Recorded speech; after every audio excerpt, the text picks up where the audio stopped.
السلام عليكم خوتي خواتاتي، مرحبا بكم في قناتكم الكترو رضوان، وعواشركم مبروكه، نتمنى لكم كلشي بخير وعلى خير. اليوم ان شاء الله في هذا الفيديو هذا غادي نهضروا على هذه الغساله اللي هي بوش، وهذه العمليه اللي غنطبقوا عليها غتطبق على جميع الغسالات الميكانيكيه والالكترونيه. والمشكل اللي كاين في هذه الغساله هذا هو المساعدين او المينتيسوريس او الميتيبادوروس، كل منطقه وشنو كيقولوا السميه ديالو. المشكل ديالها هو ان الغساله ملي كتصبن تقدر تصبن عادي ما تحسش بالفرق، ولكن ملي كتجي تعصر اولا تنشف كتبدا تسعد بزاف ودير واحد الصوت الطقطيق. المهم غادي نشوفوا التفاصيل كامله ان شاء الله. وقبل ما نبداو الفيديو ما تنساوش انكم تشتركوا في القناه وتفعلوا الجرس باش يوصلكم كل فيديو جديد، حيت هاد القناه هذه غتستافدوا منها ان شاء الله بزاف، وفيها بزاف ديال الالات الكهربائيه اللي كنصلحوها، والشرح كما ديما مبسط وسهل، واي واحد واخا ما يكونش لا مبتدئ ولا لا علاقه بالصنعه، يعني اذا تبع الفيديو ديالنا من الاول للاخر وشاف مراحل وعرف يطبقها غادي ننجح له العمليه اللي كنديرو في اي اله. نبقاو مع الشرح. هذه هي الغساله ديالنا، وباش غادي نوصلوا للمساعدين اولا باش نعرفوهم، اول حاجه غادي نحيدوا هذا الغطاء هذا ديال السطح، عنده واحد جوج فيسات هنا. غادي نحتاجو هنا طورنوفيس سيسابا 20. غادي نفتحوا هاد جوج الفيسات اللي عندنا هنا، واحد في هاد الجنب هذا واحد في الطرف اخر هنا. هاد الغطاء هذا كل واحد وكيفاش، كاين اللي كتجر من عندك، كاين اللي كتدفع. هذا كتدفع وكتعلي. هذا هو الطنبور ديالنا كما كتلاحظوا، اي غساله فيها الطنبور بحال هكا. وهادو هما النوابط اللي معلقين به الطنبور. وعندنا المساعدين اللي هما هادو. كاين الغساله كيجي فيها جوج ديال النوابط او المينتيسوريس، وكاين الغساله اللي كيجي فيها ثلاثه كما كتلاحظوا. الغساله ديالنا كتمشي وتجيب بسهوله، يعني ما كاينش هنا واحد الضغط اللي قوين في وسط المينتيسوريس او المساعدين باش يخلي الغساله انها تنشف او تتحرك ببطء كما كتلاحظوا. حاجه اخرى، وباش نعرفوا الغساله واش المينتيسوريس ديالها ضعاف ولا لا، كما كتلاحظ ملي كنضغط عليها كتطلع كتنقص بالزربه. الغساله ملي كيكونوا المساعدين ديالها مزيانين، ملي كنتكي وكنطلق كتطلع بواحد السلاسه، كتطلعش هكا وتبقى تنقص كما كتلاحظوا. هادو المينتيسوريس ديالها عيانين. هذا هو الغطاء اللي كان هنا ومشبر بالفيسات هنا. غادي نحيدوا هذا الغطاء سواء كان هيدا او لا كان صغير بحال هنايا كيكونوا الفيسات كنحيدوه. هذا هو الخوط، بغينا نفتحوها من الاسفل ديالها، ولكن هاد النوع ديال الغساله ما عندهاش الفيسات باش نقدروا نحيدوا القاع. كاين ماركه ال جي فيها هاد السيستم هذا، يمكننا نحيدوا له القاع قدام ما تسولش رجعوه، ولكن ما يمكنش في هاد الغساله هذه. غادي نحيدوا الوجه ديال الغساله اللي هو هذا. غادي نفتحوا هذا الغطاء هذا، وغادي نحيدوا هذا الفيس هذا اللي عندنا هنا. نحيدوا هذه الكومه اللي كنحتاجوها ملي كنكونوا باغيين نصفيو الفلتر ديالنا. دائما كنفتحوا هذا الغطاء هذا وكيهود ديك الماء، عادي يمكننا نفتحوا هذا. دابا غادي نفتحوا هذا الغطاء هذا ديالنا.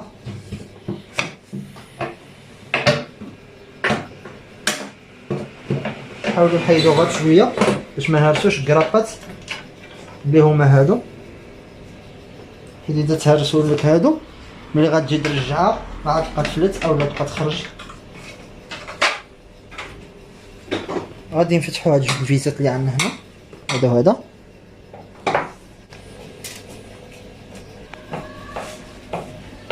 نفتحوا الباب، غادي نحيدوا هاد السلك هذا اللي كاين هنا.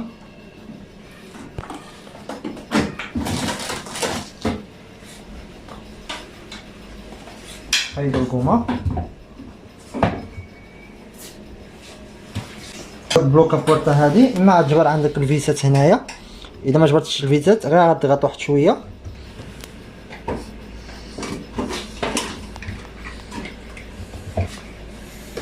غادي نحيدهم بهذا الصابون. هذه هي الغساله اللي عاد تقدروا تلقاو فيها شويه الصعوبه، ولكن اذا تبعتم المراحل غادي تفتحوها ان شاء الله وتبدلوا من تيسوريز ديالكم. غسالات اخرين كتسمى الامر ديالهم سهل غير من الاسفل. كما كتلاحظوا الخوت في هذه الغساله هذه يعني كتاخد بحال هذا النوع هذا، يعني غير كندخلوه في بلاصه هنا وكنحيدوه، من بعد كيتحيد من التيسور ومن تحت كذلك هذا كيتركب في هذا القرطاس هذا ولا البلاستيك، عاود كنحيدوه.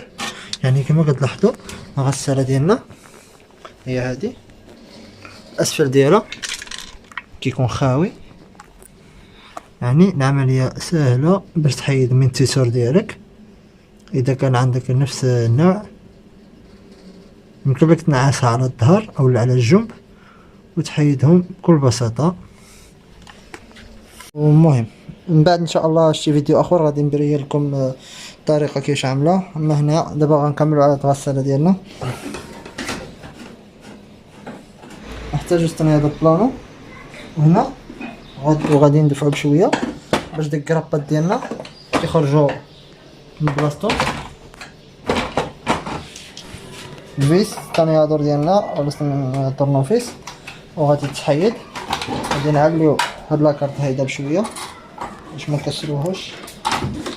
ملي كنحيدو هاد الوجه هذا كما كتلاحظوا عندنا هنا لاكارت، غادي نعليو هاد الكرابه هادي شي حاجه د فرينو وغادي ندفعوها عندنا وغتخرج ساهله.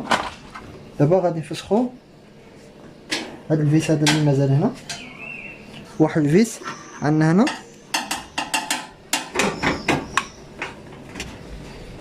هذا هو الفيس الاخر للطنجون كما كتلاحظوا. حيدنا على الوجه، ودابا هنا ها هما الميتيبادورز ديالنا ولاو ساهلين باش يتبدلوا. غادي نبداو بهاد المنتيسور هذا. غادي نحتاجو هنايا مفتاح 10 وهنا مفتاح 13 كما قلنا مفتاح 10 باش نفتحو هذا.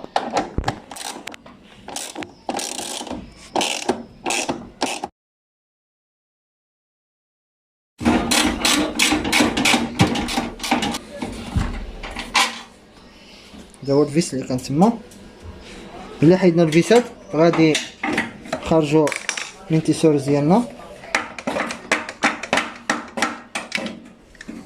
كما كتلاحظوا.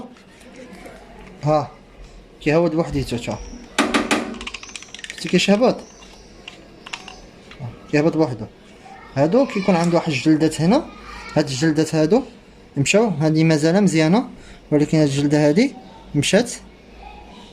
ماشي ضروري اذا ما لقيتوش هاد المينتيسوريس هادو تخدموا ما تخدموش اولا ما تصاوبوهاش. انا بيدي ما نبدل واحد نوع اخر ديال مينتيسوريس. لاحظوا معايا هذا مينتيسور بصعوبه بزاف باش تقدر تجبدو وتدفع. هادو دوريجين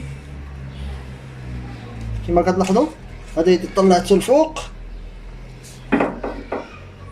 ما عمرو يهبط، من اذا بغيت نهبطو نضغط بالجهد ان شاء الله يهبط.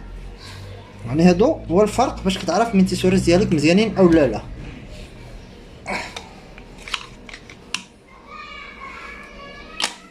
دابا كما كتلاحظوا هنا هذا عندنا هنا واحد الكاسكيو ديال الحديد، هذا ما فيهش. غادي نديروه هنا باش يتركبنا مزيان. ونشوفوا اي حاجه كما بغات تكون اللي نقدروا نضربوا عليها ويهودنا هذا الكاسكيو ديالنا باش نقدروا نركبوه في هاد الكومه هذه بهاد الطريقه. كما لاحظتوا حيدنا واحد من تيسور. دابا باقي لنا هذا والطرفاني، غادي نفس العمليه غنديروا له.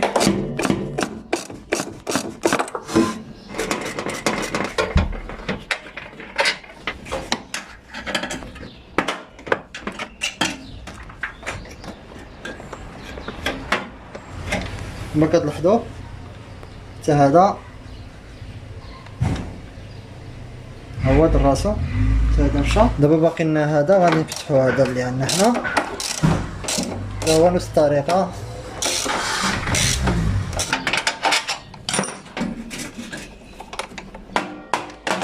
نركبو كما حيدناها نركبوها. نبداو من هذا اللي باسل شويه، يعني نركبوه.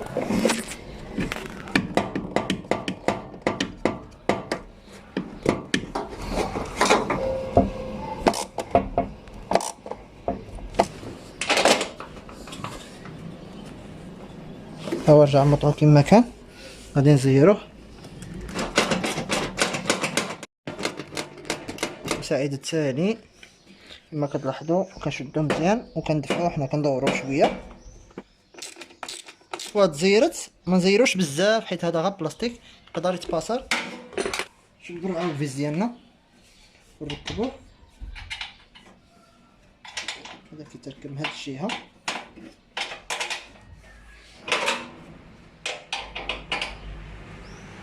هذا الثالث غادي نركبوه عاو بنفس الطريقه.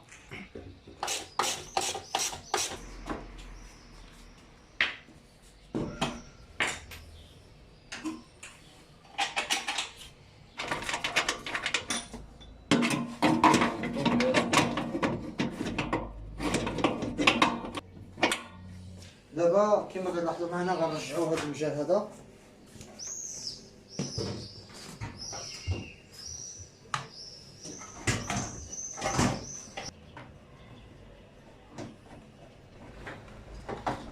حاجه ونرجعوا الكرابات ديالنا بوجه.